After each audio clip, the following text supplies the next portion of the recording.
Você já parou para pensar por que, mesmo depois de mais de 130 anos, o cinema ainda mexe com a gente de um jeito tão profundo? Por que ele ainda nos emociona, nos provoca, nos transforma? E é por isso que o CineCena 369 começa hoje uma jornada apaixonante pela origem e pela evolução dessa linguagem que mudou o mundo. Era uma vez o cinema, uma série que vai te levar da invenção do cinetógrafo até os primeiros grandes épicos, revelando como o desejo de capturar o movimento deu início à maior revolução artística e tecnológica do século XX.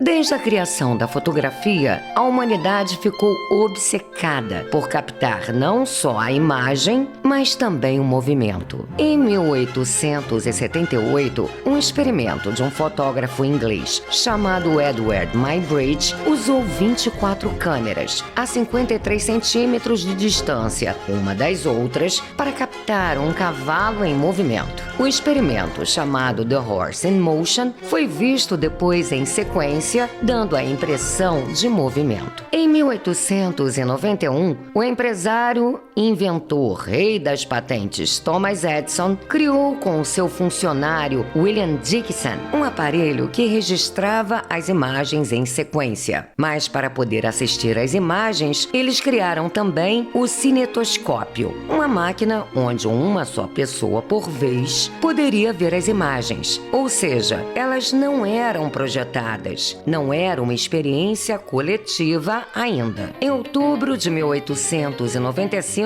os alemães Max e Emil Skladanowski resolveram a questão da projeção de filmes, criando o bioscope, que usava 2 rolos de filme projetados alternadamente, 16 quadros por segundo. Mas os filmes ainda não tinham aqueles furos nas laterais que mantêm as imagens estabilizadas, e elas ainda eram fotografias. Mas 2 meses depois, na França, no Grand Café de Paris, com a presença da High Society e imprensa, os irmãos Lumière apresentaram ao mundo o seu cinematógrafo, movido a manivela, que usava rolos de 35mm perfurados, captando imagens a 16 quadros por segundo e projetadas em uma parede branca. Foram apresentados vários filmes curtos, entre eles o que ficou conhecido como o primeiro filme da história, A Chegada do Trem na Estação. Gravado em plano único, com a câmera colocada perto dos trilhos, o trem vai chegando, aumentando gradualmente de tamanho até a impressão de atravessar a tela, o que gerou pânico no público que estava assistindo, que pensou que seria atingido pelo trem. Nascia assim o cinema. Ao contrário de Thomas Edison, que cobrava por cada uso de suas invenções, os irmãos Lumière queriam vender o cinematógrafo por toda a Terra. E fatos históricos começaram a ser filmados, como, por exemplo, a coroação do czar Nicolau II na Rússia. Nesse primeiro momento, o cinema era usado registrando fatos, como um documentário. Aqui no Brasil, em 1896, Afonso Secreto fez a primeira exibição de cinema na Rua do Ouvidor, no centro do Rio, em uma sala do Jornal do Comércio. Em 1897, foram exibidos alguns filmes em Petrópolis, também no estado do Rio, por Vitório de Maio. A Chegada do Trem em Petrópolis é considerado por alguns o primeiro filme brasileiro, mas existem fortes controvérsias. Dizem que esse filme pode ter sido feito na Europa. Um ano depois, em 19 de junho de 1898, Afonso Secreto, mais uma vez, nosso primeiro cineasta que voltava da França, onde tinha aprendido técnicas de filmagens,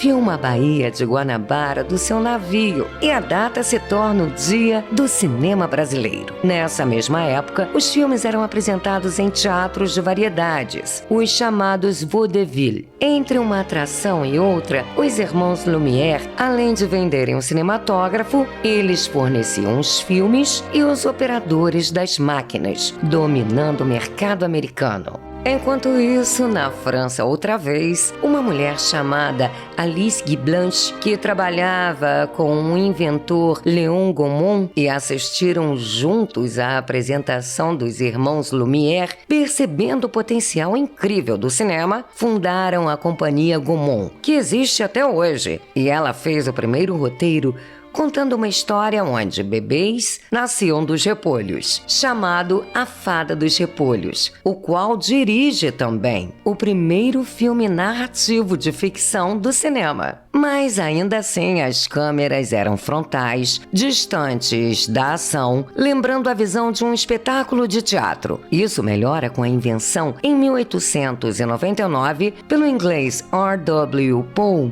de uma ferramenta vital, a Dolly, aquela plataforma sobre rodas onde a câmera se movimenta. Em 1901, o mágico e ator Georges Méliès fez o primeiro curta de ficção, O Homem com a Cabeça de Borracha. E no ano seguinte, o antológico Viagem à Lua, se tornando o pai da ficção científica. Edwin Porter, ex-operador de câmera de Thomas Edison, fez o curta A Vida de um Bombeiro Americano e inova nas técnicas de montagem, onde separa duas cenas no meio, com cenas ocorrendo simultaneamente. Em outro trecho, intercala cenas, usa closes e, em 1903, faz o primeiro faroeste da história, com locações externas e tudo mais. Vale a pena assistir e está disponível no YouTube. O link está aqui embaixo, na descrição do vídeo. Só que todos os produtores de filmes começaram a se tocar que, para justificar o valor do ingresso, eles teriam que aumentar o tempo da produção. Aí, do outro lado do mundo, na Austrália, Charles Tate faz o primeiro longa, baseado na história real de uma gangue australiana chamada Kelly,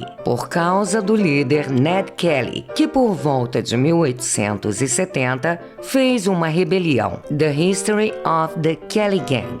Recentemente, em 2019, foi feito um filme com Russell Crowe e Nicholas Hoult, entre outros, contando essa mesma história, chamado A Verdadeira História da Gangue de Ned Kelly. Neste mesmo período, começaram a surgir as Nickelodeons, salas de auditório em casas de espetáculo, cuja entrada custava $1. Por isso esse nome, Nickelodeons, para projetar filmes. As cartelas com diálogos começaram a aparecer, dando mais densidade aos personagens. Os diretores começaram a explorar o ponto de vista de um personagem, usando planos e contraplanos, ou seja, qual a distância da câmera para a cena, aumentando a possibilidade de pontos de vista do telespectador. O uso maior do close-up também foi essencial para deixar as emoções dos atores mais naturais, bem menos exageradas.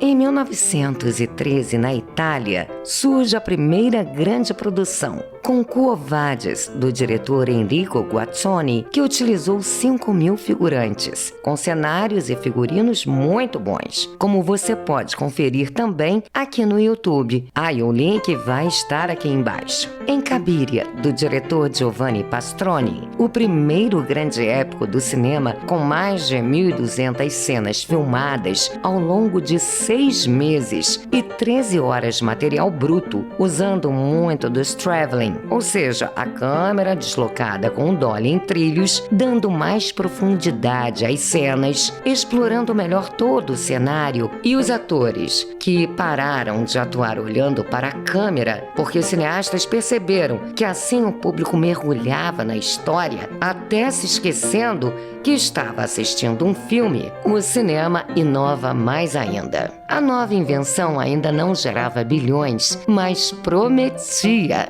Não era só industrialização, era também uma manifestação artística, percebida pelo crítico italiano Ricciotto Canudo, que disse que o cinema reunia todas as outras 6 artes: arquitetura, música, escultura, pintura, dança e poesia em si, carimbando o termo 7ª arte. No próximo capítulo da série, a industrialização, o nascimento de Hollywood. E se você curtiu e quer seguir toda a série Era Uma Vez o Cinema, se inscreva no Cinecena 369, deixa aquele like e ativa o sininho, porque bastidores, curiosidades e história só aqui no Cinecena.